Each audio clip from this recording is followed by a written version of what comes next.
The following is a local resident producer's program. The program content is the sole responsibility of the producer and does not necessarily reflect the views or policies of CATV2, Oshkosh Community Media Services, the City of Oshkosh, or Time Warner Cable.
Hi everyone, welcome to another edition of Eye on Oshkosh. I'm Cheryl Hentz, thanking you for joining us tonight.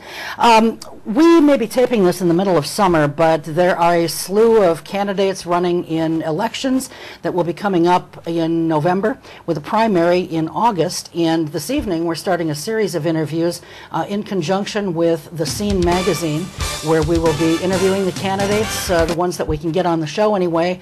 We're going to start tonight with Gordon Hintz, who is running for re-election in the 54th Assembly District, and then we'll move into the state treasurer and some of the other various offices that will be, as I said, running for election in November. Joining me tonight, we've got a couple of co-hosts for tonight's episode, and all the ones with the candidates. An old friend, he's a university professor, a communications professor at UW-Oshkosh, Tony Palmeri. You also probably remember Tony from serving on the city council, and he sat in this chair as co-host for about 2.5 years or so. So we're happy to have him. And also joining us tonight, and for the series of interviews, is Emilie Heidemann. She is a journalism major, also at UW-Oshkosh, so I'm very happy to be working with both of them on this candidate series. And I also want to thank Justin Mitchell from The Scene for helping to kind of coordinate this and put it all together. Excuse me. Now, I do want to say, first of all, I've got a vocal cord problem, so I'm having a little difficulty projecting and so forth, so just overlook that and forgive me for that, please. Gordon is running, and he does have a challenger, Republican Mark Elliott. Mr. Elliott was invited to appear on the show. He accepted. Then a week or 2 weeks later, he contacted me by email again saying, I've been told it's too early to start these interviews. Can we do it later? And I explained to him that with our taping schedule, the slew of candidates that we have to interview, and the Scene's production and publication schedule, that just unfortunately wasn't possible, at which point he declined. And I just want to say, Gordon, as a result, will have the full hour. I think it's a little hypocritical of Mr. Elliott to say that he thinks it's too early to start when just 2 months ago already he was interviewing on WOSH radio. He's been soliciting funds. He's been knocking on doors. And if he's willing to just throw aside free publicity on television, print, the internet, then I have to wonder how much of a good steward of taxpayer dollars he would be, because campaigns are not cheap to run. So with that being said, welcome to Gordon, and you do get the full hour to yourself. And one of the things that I want to say first of all is your challenger, Mark Elliott, feels that you are a career politician. Now you're in your 4th term right now. Mm-hmm. You're seeking a 5th. You took office for the first time in 2007. What response would you have to his saying you're a career politician, and what in your mind is a career politician? Well, it's an easy tagline that kind of gets thrown around by challengers who may not have that many issues to go after, but I think it's someone who's not that familiar with me. I'd like to think that I did quite a bit before I was elected at age 32, I think, and sworn into office at 33. having worked at the federal level, state level, and local level. And I'm probably hopefully going to go on to do some other things as well. A lot of my work has been in government and public service, but I think that's a noble profession and career. I just think it's an easy tagline for people that kind of want a challenge from the outside and maybe haven't thought about what kind of issues they want to run on, and so it kind of gets bandied about out there.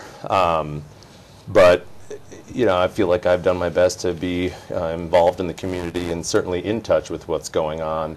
I think the career politician label kind of gets thrown around as someone who's out of touch. I don't know if he was a career pastor or a first-timer when he first went, but again, I'm someone who certainly I think has done my best to stay involved in the community and certainly understand the mechanics of government. What do you think is a career politician? Or is there such a thing in your opinion? Well, I mean, look, both sides are going to be able to point out people that I think have gone past their expiration date, where their motivations to serve may no longer be what they originally were.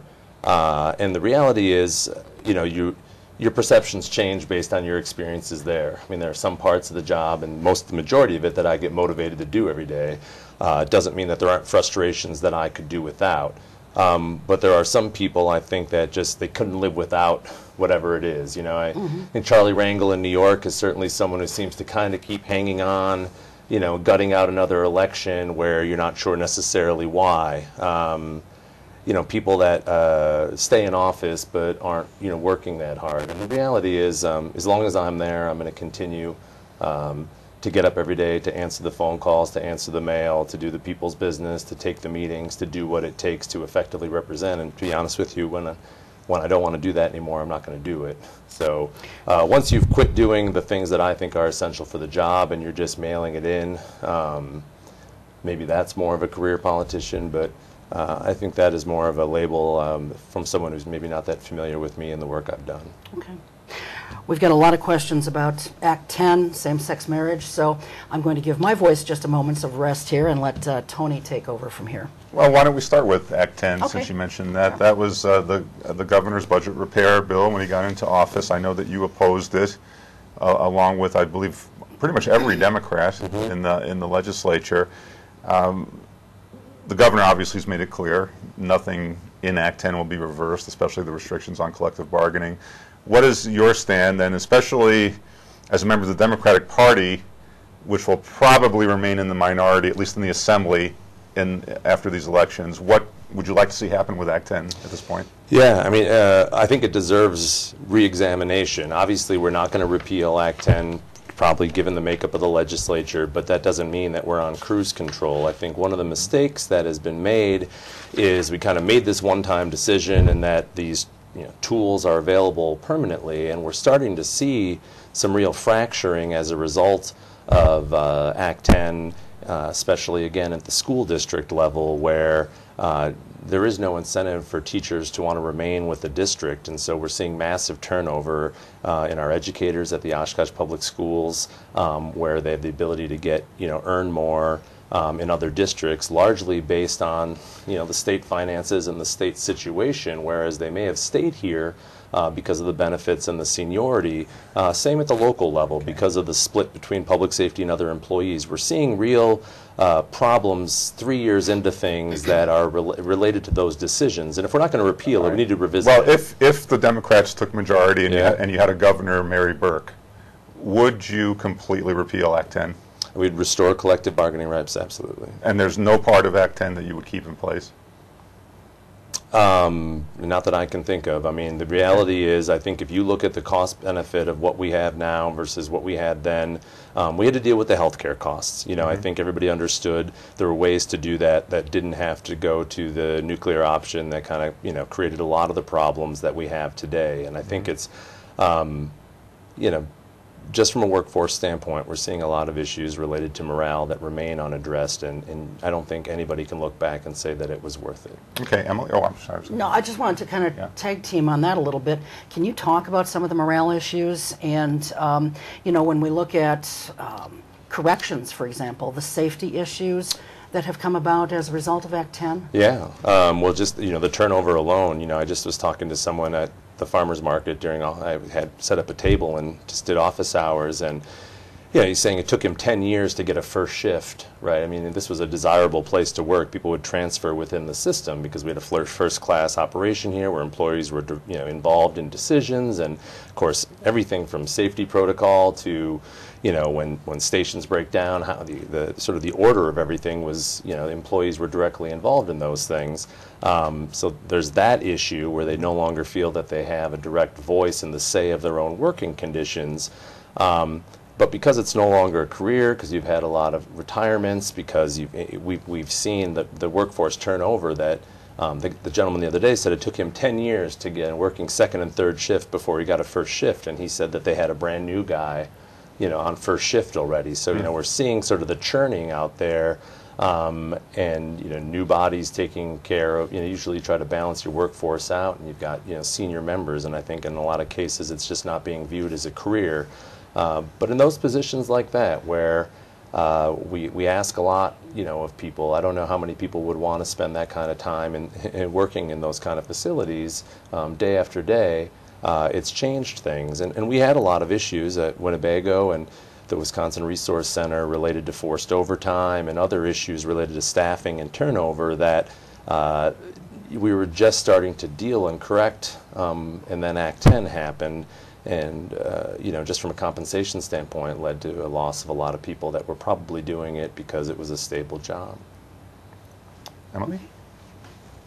Well, since we're on the subject of education, I know that you have some experience teaching at UW-Oshkosh. I know that you taught there for around 2 years. So as like an educator there, and since, I'm a student also at UW-Oshkosh, and I want opportunities for myself as well. In a study, tuition and student loans is the #2 concern of students. So I was wondering, since you were personally an educator at Oshkosh and as a local legislature, what can be done to keep tuition interest rates more affordable, especially under Scott Walker's reign? Yeah, this is a big issue, and I think I was at the University of Wisconsin-Milwaukee yesterday, and I met with their acting chancellor, and he was saying that 43 out of 50 states have started reinvesting in higher ed, although they're tying more of that investment to outcomes and economic development and those kind of things. But this has been a challenge for Democrats and Republicans and just about every state out there. The reality is we have to recognize that opportunity's got to be the key. The state, we built this beautiful UW system that gave everybody an opportunity to get ahead. We still know that the value is important, and we know that the value it exists, but you can't just defund it, make up a fake surplus, undercut it, freeze tuition, not be aware of the faculty turnover, and provide the same quality of education, and then not deal with the fact that you've got a record level of debt that the students are graduating with that's impacting their ability to get going in the economy. So there's multiple issues there. While we've frozen tuition, we've also gutted, funding, and so the question's going to be, well, what's class size going to be? What's the impact on value? What's the impact on morale at the university? And are the students getting the same educational, quality and product? What we've done in the Assembly is put forward, we want the federal government to act, but we really tried to look at the student loan debt situation and create a financing authority that would refinance private student loans at a lower rate. It's called the Higher Ed Lower Debt Bill. That would be, a good start for, I think, the state to address the higher interest loans that students graduating are unable to deal with and refinance, and a state authority would be able to do so. But Gordon, in fairness to the governor and the Republicans, the tuition increases were very high in the Doyle years. Absolutely. Right? And the governor has put forward the tuition freeze. So you're against the tuition freeze? I'm against the tuition freeze unless we are willing to, I don't think you can do a tuition freeze and cut funding for the university or use the fake surplus issue as a reason to deny reinvesting because of the very, the value and the quality that we're talking about. Politically, you're right, great. Tuition freeze, great. But I know that when we were having to cut the UW budget, one of our dilemmas was, well, do we freeze tuition, or do you allow for campuses to raise their tuition to offset some of those cuts in state funding? The reality is, well, tuition has gone up astronomically. It's still lower in Wisconsin than it is in the other, Big Ten states. But this is one that there hasn't been an answer. States like Oregon are doing some really creative things. They're bonding for money up front and giving the campuses more management to be able to do it. But this is going to take a collective solution to realize that it's in our best interest to maintain the access for people of all incomes to be able to go to school, get ahead, and graduate with less debt that's not going to cripple them. And so, love to say we're going to fully fund it and freeze tuition, but it's going to be a balancing act. But I would put an asterisk next to that tuition freeze, only because you got to ask yourself, what's the value of what I'm getting? Mm-hmm. So it's basically quality versus a lack of effort, I suppose. Lack of effort by saying, the tuition freeze is maybe just sort of a Band-Aid solution. It's Band-Aid, and it's also coming on top. Remember, there was all these headlines, and it may be the only thing worse than the actual policy may have been some of the reporting on it about this surplus of funds that the UW system had, but 97% of them were either couldn't be spent on anything else or were already dedicated. But they used that as an opportunity to cut funding and freeze tuition, and it's held back a lot of projects. And we've got this Great Lakes Water Institute, School of Freshwater Sciences in Milwaukee, and their new dean says, the fake surplus issue is really costing us here in terms of our ability to meet, industry's demands because we can't hire people. Okay. Anything else on education? Well, at K through 12, Right. School choice, you're very much against expanding it outside of Milwaukee, and it's currently in Kenosha? We're seeing that it's currently statewide. I mean, we've gone, with and the question is whether we're going to lift the caps in the next session. So this is one of these issues that's moved faster, I think, policy-wise than the public's understanding of it. And the numbers are, 80% of the students, almost 80% of the students that received taxpayer-funded vouchers were already paying for private school. And we've got some great private schools, but if the part of the program was to give access to low-income public school kids who were stuck in bad schools or who didn't have the opportunity, and 80% of the funding is going to pay for private tuition for someone who already was, what are we doing? So if you had your way, would we completely eliminate the school choice program, even in Milwaukee? I think we should cap the program in Milwaukee. They've had it for 20 years, and I think there would be, to me, especially if we're not going to have an accountable system, I certainly got to repeal the statewide expansion and reinvest those dollars in public schools. I mean, the way that we've done this, and especially without the accountability measures, why would we have two school systems with public dollars with very different accountability standards, and really one that gets to self-select which students they take, while the more difficult, more expensive, more challenged students remain in the public schools is no way to run a state education system. And I think it really threatens the long-term quality in our state. Well, what ideas do you have for financing K through 12? I don't think anyone likes the property tax, but that's largely how we fund local schools. What ideas do you have for school funding? What would you like to see? Yeah, well, the biggest one is that the state, our formula, which, has largely remained unchanged, is one that tries to,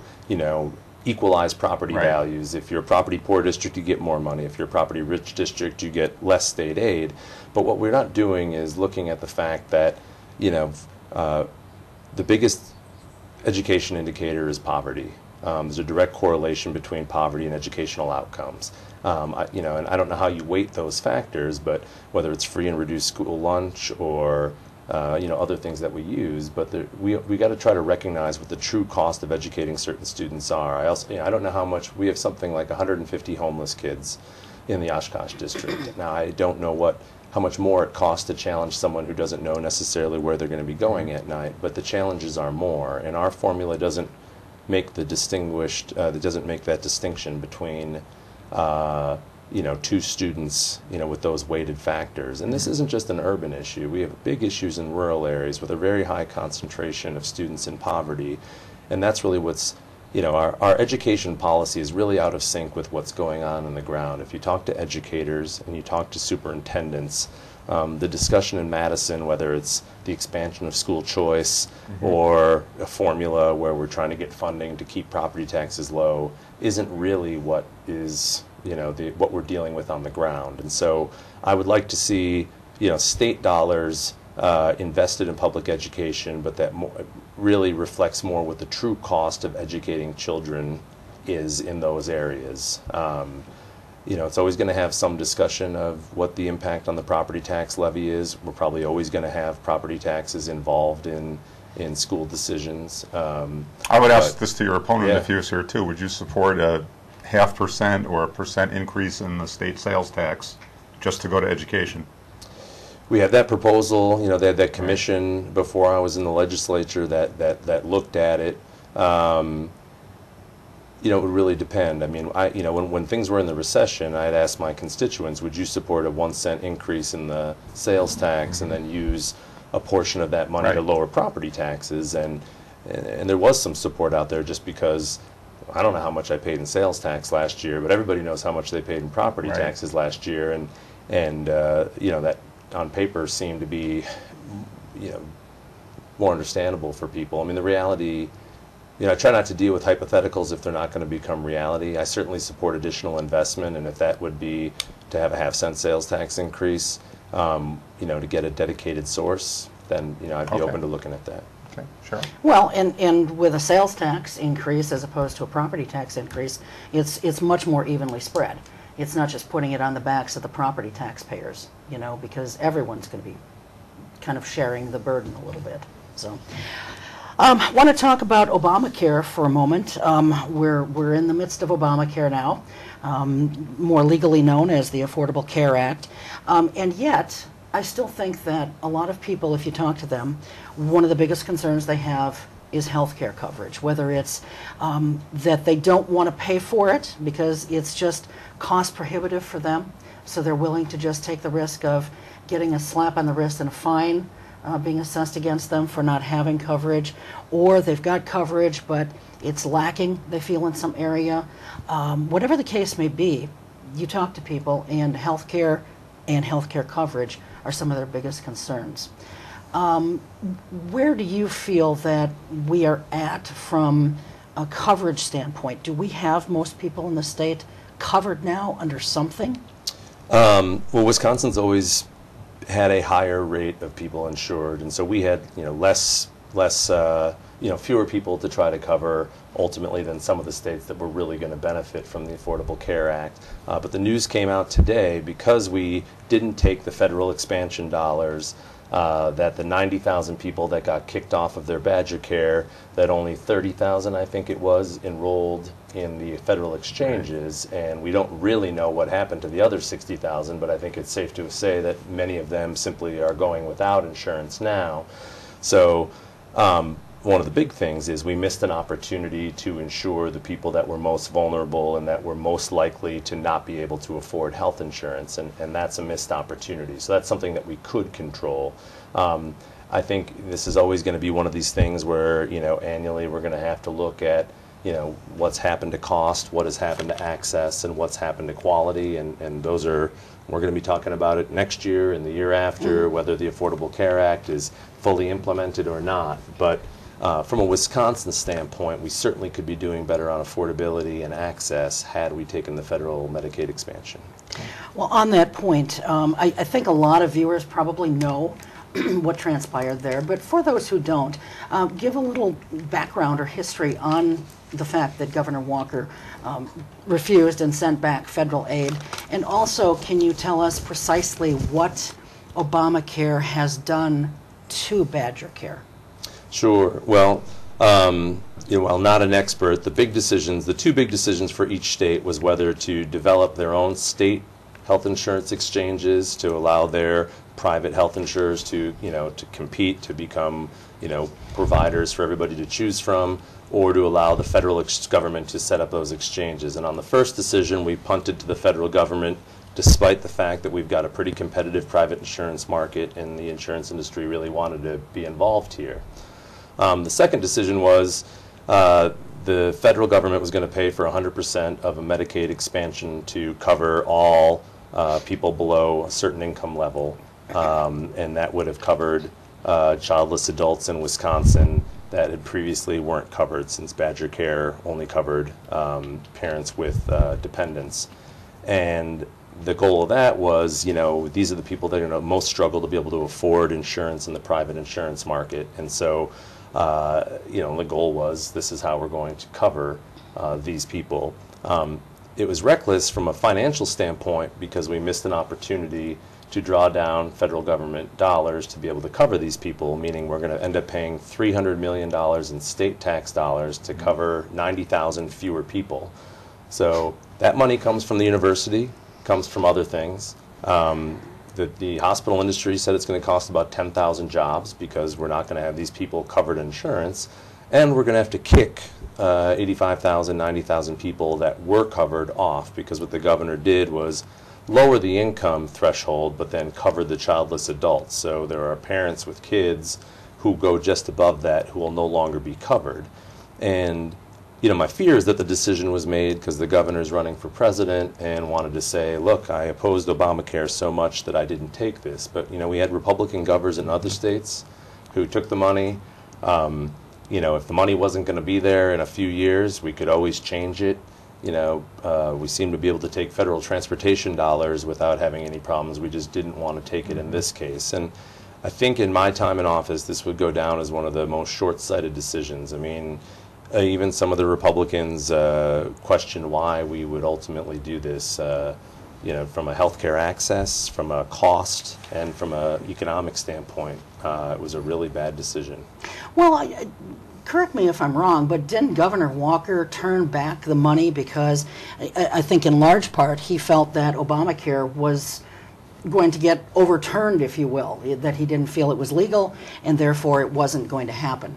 And so he just said, I think part of it was ideological opposition. Part of it he says, well, we just don't know if the dollars are going to be there. Yeah. The federal government will pay 100% in the first 3 years, and then Right. I think 90%, 90% after that. After that. But you know, by then, the insurance exchanges will have gotten more publicity. The goal of hopefully the economy will have bounced back. We could get more people in those. But you know, there's time after time, there's been too many decisions that have been made that I don't think have been in the best interest of our state from either a financial, economic, or just human standpoint. I think that leads us into same-sex marriage. Do you have a question about that? Yes, I do. Well, basically, what is your personal stance on same-sex marriage as well as its legalization, and how do you think this resonates with your constituents or the locals of Oshkosh? I support marriage equality, and I believe that the striking down the law was correct, and same thing that's happening around the country.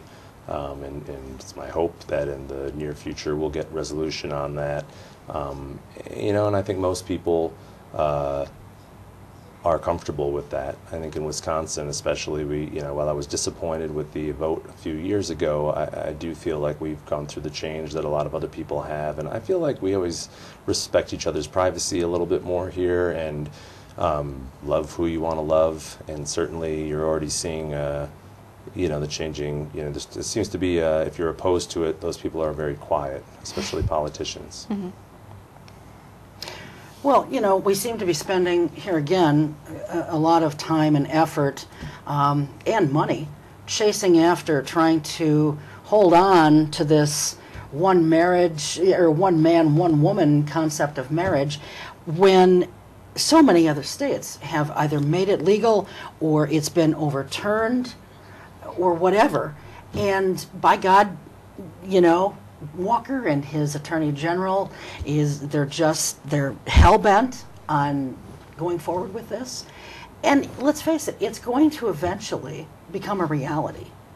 I mean, I don't understand, and I know you can't speak for them, but I don't understand how they can continue to justify spending time, effort, and money on this.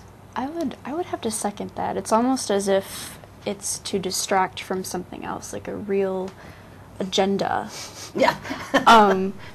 It's why are they so hell-bent on trying to move the country backward. I mean, it's obvious that our opinions are progressing. I mean, you even have people like the Pope saying that gay marriage is something that should be a viable option for, you know, people that are. Yeah, he's not making of that judgments about it. And orientation. yet, I agree with all of you, but let me play devil's advocate. Yeah. The people on the other side say that regardless of whether or not anyone likes it, the voters of this state did pass a referendum that made marriage between a man and a woman. I voted against it. I thought it was terrible to even have that as a referendum. But the fact is, it got passed.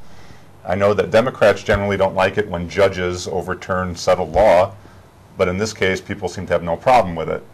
So, I'm more, you know, that one is one where, you know, if you don't like how the vote turns out, do you get excited when a judge overturns it? And again, we've always gone through the courts to restore, you know, civil rights or to make these kind of rulings and decisions. And but wouldn't, I'm sorry to interrupt you, but wouldn't the more appropriate solution to be to have another referendum? I think one of your colleagues, is it Carpenter, wanted to see that.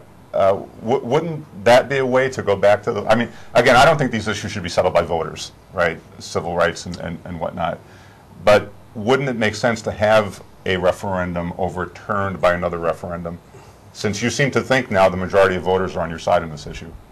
Yeah, I mean, well, the majority of the voters weren't on my side in 2006, but they still voted for me, so either way they respected that, you know, we had different opinions on that, and I guess, you know, I don't have people contacting me on it, I should say, outside of that there's support of, you know, I don't know, I mean, again, when you're talking about civil rights, or when, you know, if it's majority rule on everything, a lot of people aren't going to have a lot of different rights, and so I think it's a slippery slope when you, I mean, I would love to see us overturn it by a vote and have a really big number, you know, just to show exactly what it is. But we had that same issue during that, you know, that whole debate over the amendment. You know, the polls were closer than the reality, because I think people didn't want to admit it over the phone when they were polled how they felt on an issue. But you know, this one is, when it comes down to individual rights, I guess it's just more of a courts issue. But you're correct on the issue of, you know, there are probably other issues where I won't like the judicial decision. Okay. Can we move to a different issue? yes.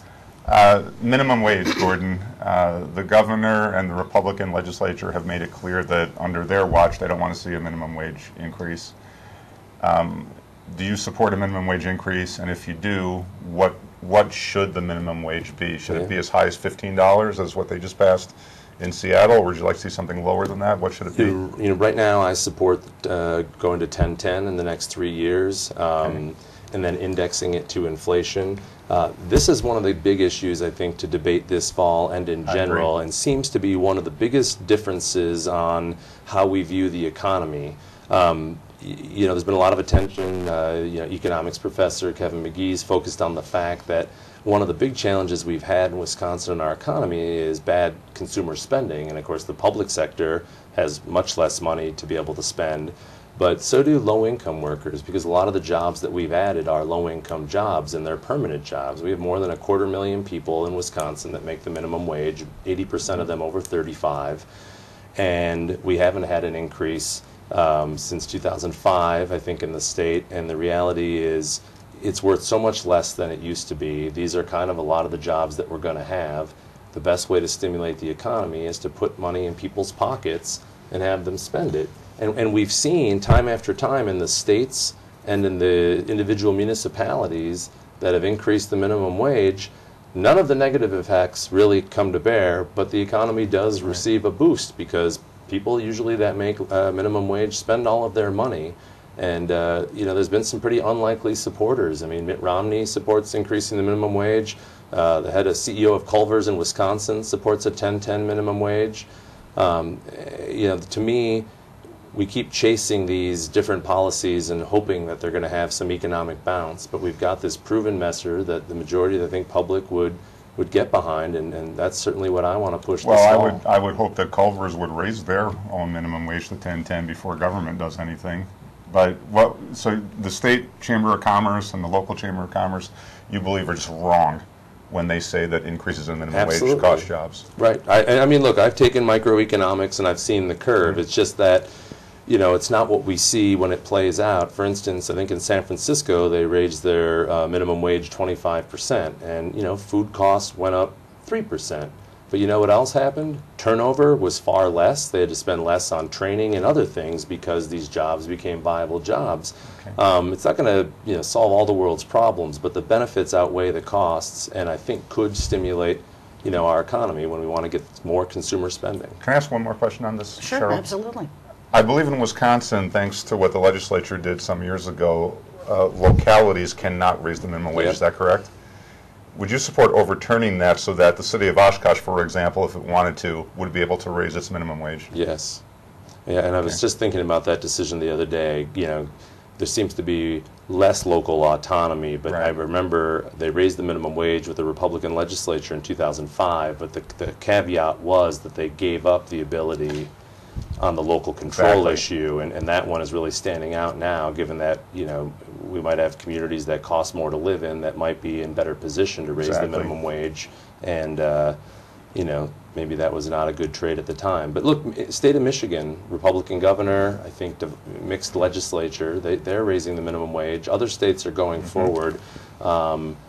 And I still don't hear anything in this state, even about a minimum increase. But we're overdue, and this would put money in people's pockets. Okay. All right. Sure. Sticking along the lines here, Gordon, of social issues, human rights issues, healthcare issues, when you were on 4 or 6 weeks ago, we talked a little bit about some of the decisions that Republicans had made regarding women's healthcare issues. And for anyone who may have missed that show, I'd like to touch on those again, because it's always interesting to me when Republicans say, oh, we'd sure like less government involvement, but yet they come along and pass legislation that really creates a lot more invasiveness into our lives. So can you touch on that for folks who may have missed that?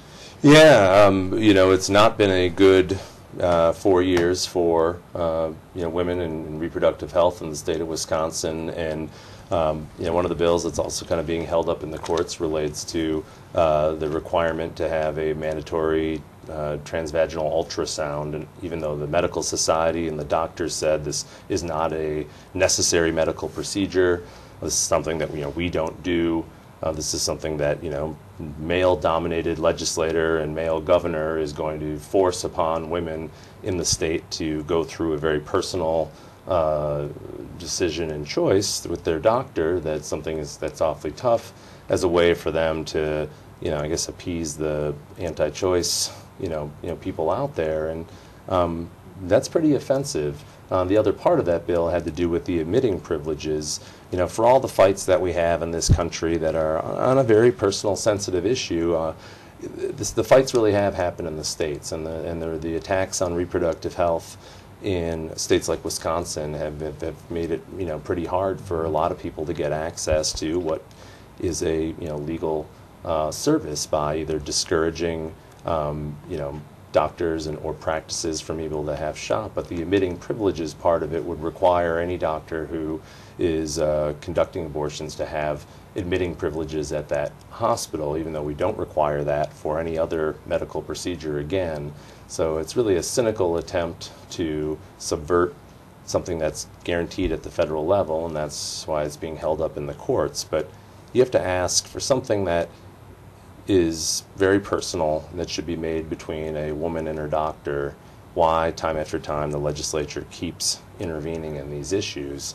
Again, with a lot of opposition out there from a lot of groups, and people should be offended, and I think they are. Mm-hmm. Okay. Emilie? To touch on what she said earlier, why do Republicans believe that they need to be so invasive in areas such as women reproductive health and education, when the focus should be more concerned with what you're concerned with, unemployment, especially in Oshkosh, as well as maybe building a better safety net. Building off of that, how would you then plan to maybe help create a better safety net for maybe needy residents who are facing diminished federal aid, especially in Oshkosh? Yeah, great question, and a lot of not easy answers. One, I agree with you that, a lot of the social issues have historically, how to solve homelessness or how to create jobs or improve the economy with a magic wand. Those are complicated, hard issues. But a lot of the social issues, at least to people with strong opinions on them, are easy. And so they are single issues, and they tend to appeal to a certain kind of voter. And that's why a lot of those issues go forward. This economy hasn't recovered, and even in the states where they're seeing more improvement than Wisconsin, the income inequality issue and the lack of opportunity is something that is becoming even more concerning than ever. If you were born poor in the United States, you're more likely to stay poor than just about anywhere in the Western world. In other words, your mobility, your chance to get ahead, the land of opportunity isn't what it was, because you're more likely to be in a broken home, in a poor area, without a lot of opportunity, maybe not at great schools with other children, and then just the cost factor for so many things that comes with having money, it's become a real challenge. But look, having a strong safety net, taking the federal expansion dollars, making sure that people at the bottom have access to health care can do wonders to improve things. One of the biggest things that we can do, and we're learning more about this, and I have big hopes for this in the next legislature, is early childhood brain development. So much is determined between the ages of 0 and 3, and we're really, the research on this is moving incredibly fast, but a lot of states are taking those steps to make sure, especially the most at-risk kids, have early intervention, and the assistance they need, including at-home care for just basic needs like reading to the children, other health assistance, because so much of their future is determined on what happens in those early years. And so it may not stop the cycle right now, but the things that we're seeing in the economy are going to cause problems down the road unless we have a kind of intervention like that. And so we've got a bipartisan group that I think we're going to see some effort on that in the next budget. And just for an answer, go with that for now.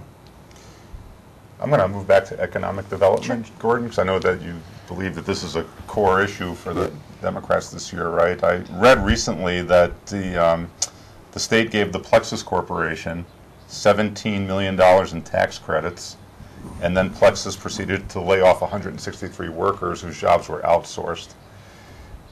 Do you believe that companies that outsource jobs should not get tax credits? No, right. I mean, when we're getting too many of these headlines. I mean, I think there's got to be some transparency when you have something like that. When we did the jobs credits for both Mercury and Oshkosh Corp, they did not get the money unless there were jobs, actually added, and that was part of the condition. Where with this quasi-private agency, time after time, we seem to be getting a very poor return in terms of job creation for the tax dollars that are levied. And maybe there's more details on how that worked, but I read the same thing you did. But Plexus is a major Valley employer, correct? Not in your district, but close. Certainly have employees to it. So you would say, as a state representative, that we should close the door on any more assistance to Plexus? I think that the kind of assistance that they receive, if it was for the creation of certain jobs, like when we do jobs credits in the past, it was trying to close that gap between if there's a company that's looking at hiring, but either the economy's uncertain or there's a gap to close. We used to do this with job training, where the state could be a real facilitator in getting training where it invests in the employee and it benefits the company. The same thing with the kind of jobs credits that we can do, where we can close the gap to make it, reduce the overhead for hiring people with those labor costs, but there's got to be some strings attached to the money where you don't have a headline where money in, jobs out, jobs hired somewhere else. And I think that's the problem with, the challenge of a multinational company in your state is to them, they're managing the whole thing. All right, another key economic development issue in the state is the mine up north. The Republicans and the governor claim that if we build the mine, create thousands of jobs. You've been opposed to the mine, and you're still against it. Yeah. Would you support it under any conditions? It'd be very difficult. I mean, it's one of the, it's kind of like clean coal.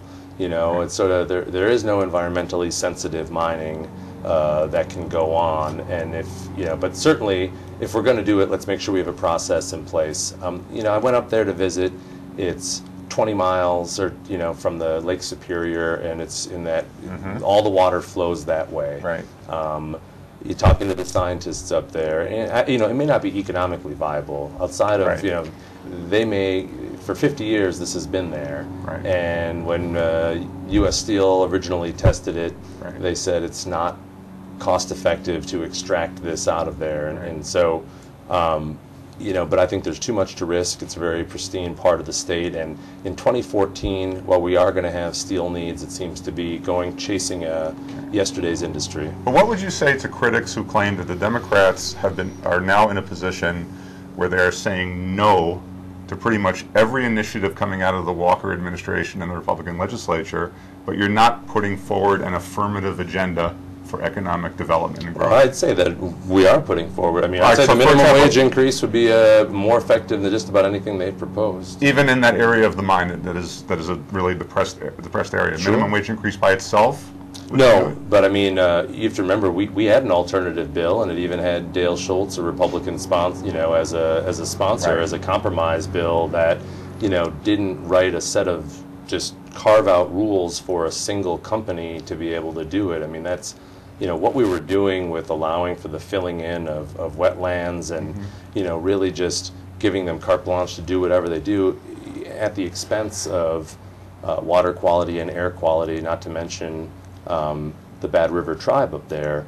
I went up there, and I spent 3 hours with the CEO, and I learned a lot about mining, and I really appreciated his input. Sure. I didn't go in there saying I'm going to tie myself to a tree and I oppose this, but you got to look at the cost benefit. And one, I don't think this was worth it, and two, I certainly don't support giving away the farm. But I understood the tension. You have two counties out there that feel very different. Ashland's totally opposed to it, and Iron County's mostly supportive of it because their economy hasn't been the same since the mine closed the first time. And so I understand, and I probably would be willing during bad economic times to have some risk on the environment, but the reality is not there's no tag backs once you expose sulfuric acid. But what I'm getting at is if we had a Democratic majority in the legislature and a governor, Mary Burke, what I'm hearing is you'd repeal most of Act 10, right? You'd be against the mine. You'd raise the minimum wage, right? But what else would you do for economic development? We know what you say they are not doing. Right. Or what they're doing is poorly. What would you guys do that would create thousands of jobs across the state? Well, I mean, I would continue to invest in higher education. I would continue to, the biggest, how's this? This is something that I've talked about for 3 years, and we did it this session. We did a venture capital bill, which was the beginning, and I think we have to continue to expand it. And it was actually a good bipartisan piece of legislation that I helped pass through the Jobs and the Economy Committee. The reality is the majority of new jobs created are going to be by new companies, and Wisconsin is low in the number of new companies that get started, but we're actually high in the number that once they make it, they stay, once created. And I met with Elizabeth Hartman at Chamco the other day, and we're doing it here. They're going to be working with the accelerator program to identify sort of the best, I think, 15 or so ideas, and they're going to take these companies from into an entrepreneurship program where they take an idea, help them build it and see it through. But that's the kind of role that the state can help play. I was at the School of Freshwater Sciences in Milwaukee the other day, and they've got businesses like Kikkoman, who makes the soy sauce, who's they provide the soy sauce for this hemisphere. If you get sushi anywhere, it's Walworth County. But they want clean water. And the kind of partnerships that you're seeing at making UW-Milwaukee into a big research institution are exactly the kind of partnerships that we need to continue to nurture through higher education. But one of the things they indicated yesterday was this attack on the UW system is costing us the ability to create jobs. So I think there is a counter agenda. Look, both sides are going to try to beat their chests and say, oh, I'm going to create 250 million jobs, except when I don't. But it's got to be a couple, infrastructure, entrepreneurship, education. Those are going to be the pillars of a Hintz job plan. And some of those are going to be immediate. I think minimum wage would increase consumer spending. Some of those are going to be midterm, infrastructure enhancements, and then the education investment, especially the early childhood. I mean, companies are moving to states that invest in the early childhood brain development because they know that 10, 15, 20 years from now, that's where the workforce is going to be. Okay. I want to go back because I thought that was a really good question about Plexus, and that had not even been on my radar, but I do want to go back to that. Because we did something very similar here with Oshkosh Corp. Yes, we did. Created a TIF district, and you and I are on the same page when it comes to TIF districts. We created a TIF district, gave them money at Oshkosh Corp, and they for a paint facility or something like that, and they turned right around and have laid off hundreds and hundreds of people. Now, albeit it may not be from the paint facility, but it doesn't matter. It's all relative. The jobs have been pissed away, for lack of a better word, and they've gotten TIF district money. And then here you've got Plexus doing what they did. Is there a way when people get monies like this to create jobs or to expand or whatever, that if they fail to do that, or they then lay people off or outsource to overseas companies or whatever, that they then have to pay the money back that they got? Is there a way to, you talk about putting, certain strings or contingents on things, isn't that a way to maybe get them to, toe the line a little bit more? I think it's complicated. I mean, I think from a taxpayer accountability standpoint, it is a double standard because, we always try to have accountability with every public expenditure. The more strings that you put, the less likely it will be even accepted. We've had that with some grant programs out there where they're like, well, the money's not big enough, and then if you do take it, you got to have all these strings. We've certainly had things that we've tried to do that haven't worked.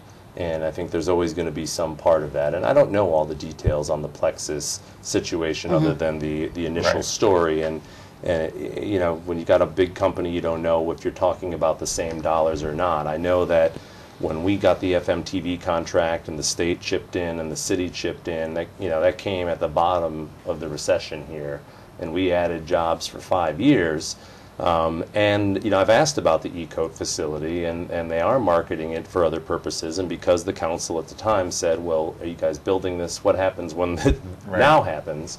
And they said it would be designed for, other uses. Now, I don't think it's running 24/7, but I think it is, being used. But I do think that, I think it's challenged. You don't want to be taken advantage of and ripped off.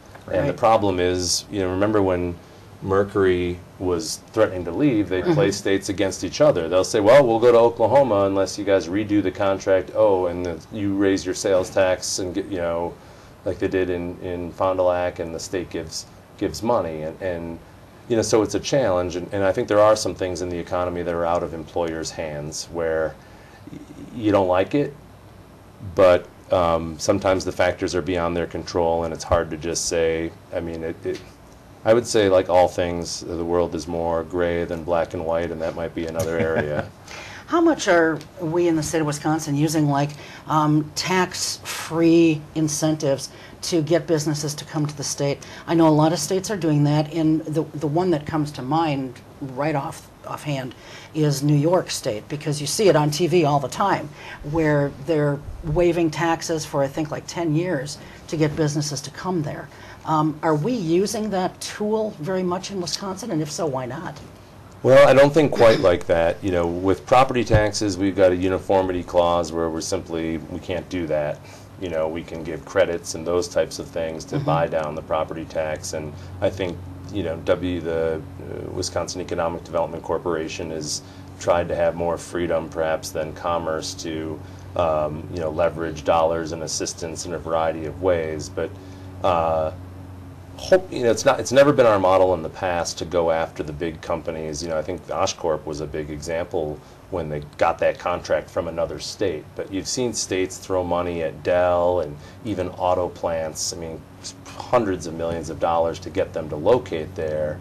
And the reality is, yes, it'll provide some employment, but you're really better off growing the next Dell, getting Epic systems in Madison. Well, true, you know, but and others. So, I mean, because if we all, I mean, there's always going to be a state that, you know, if you look at what site selection will tell you, the good part about Wisconsin is we're centrally located. We're near the Chicago market. The bad thing is it's cold here, you know, Right. and so there's some factors that aren't going to matter. Right. But I'm not even talking, Gordon, about going after big businesses. I mean, if you look at business statistics, the better majority of jobs in this country are provided by small businesses. Now, granted, small business can be, I think, 500 employees or under. I'm not sure about the statistics, but it's right around there. But, you know, I mean, so let's offer something more to small businesses to come here or to be created or something. I mean, that's going to grow the economy, it'll grow businesses, and yet it'll, I think, benefit everybody in the long run.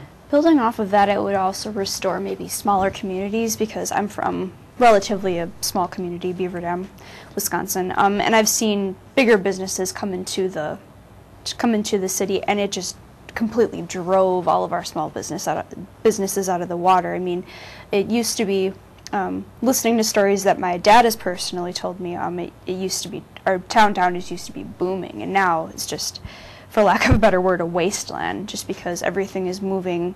We are expanding, but yet the inner city is just becoming, well, empty. Yeah, empty. A ghost town. Desolate, yeah. I mean, you don't even see tumbleweeds, it's so desolate. They need to film a Michael Mann movie. It's really good. Yeah, you could in handy Beaver Dam. sometimes. Yeah. We are down to about less than 3 minutes. Okay. So do you have like a short question, anyone? Well, what are some specific incentives that you could create for small businesses to come back maybe to smaller towns and just to, you know, and how else would that help them to be more innovative, I suppose? I mean, this one is, you know, playing winners and losers is always difficult. I mean, the things I think the state is better at is tying, you know, job training assistance, or, you know, I've had a small jobs credit bill for a couple of years now that really tries to get at that business that's less than 10 employees, where they think about hiring somebody, but, you know, they need to reduce that cost to be able to do so. I don't know if you can pick a location of where those are going to be. Usually local governments are trying to, you know, grow their tax base, make sure that they have a vital, you know, downtown or riverfront area. I can say that, you know, we've done some things that I think are going to benefit the riverfront here that's going to allow us to do redevelopment, but you know, things that really try to target businesses 10 or fewer by making it more affordable to be able to do a business and, you know, access a talent pool of skilled workforce that, you know, meets what their needs are. We're down to about 2 minutes here, a little bit less. I want to thank you for answering my question from the last show about license plates. For anyone who didn't see that show, the state of Wisconsin, the Department of Transportation apparently just systematically makes new license plates for people and sends them out. They don't charge you for them, but what a waste of money. You know, if your plate's not faded, then there should be no reason to have to get a new license plate. And I was one of the people who actually got them, and I think that this is a huge waste of money. And I didn't know about it until I got on the show. Can you guys do anything at all in about 30 seconds? Can you tell me, if anything, that you guys can do to curb some of this wasteful spending that the DOT does? Yes, well, on the license plate gate, we'll call it. License plate gate, yeah. You know, when I contacted them, I mostly wanted to get an explanation. And again, for every car that's been parked in the garage where the sun isn't fading the plate, maybe yours was good for a few more years. Maybe some of them faded earlier. My guess is they took an average. But, you know, that's going to be a question of who should we depend on to make the decision on license replacement. Does the individual, or does the state just have a replacement cycle for something that is theirs? And I'm telling you, the police should just write down the plate numbers and send them to Madison. okay. That's the That way would be it should one done. way to do it. Tell us real quickly why you want to go back to Madison. Because I've got some unfinished business. I think it's more important than ever to have some balance down there. I don't expect the legislature to change hands, but I think the early childhood brain development alone, given that we've got a bipartisan group, is something that, I want to see through. And, we're having some growing pains here, and I've always been focused locally on trying to do my part to help the city and the school district. And, I wake up each day thinking how I can do that. Okay, Gordon, thank you very much. Thank you for having me. Appreciate your being here, and good luck. Thank you. I just want to give a little bit of a note here. Tony had mentioned Mary Burke earlier, and she, of course, if you don't know, is running for governor. She will be in town next Thursday night. What is the date today? Is today the 17th? 17th. Yeah, Okay, thank you. 24th. So the 24th she'll be here from 6:30 to 7:30. It's not a fundraiser, but if you want more information, you can either contact me or Jessica King. So for the crew and for Tony, for Emily, I thank you for joining us, and we'll see you next time. Until then, take care. Keep your eye on us. We've got our eye on Oshkosh.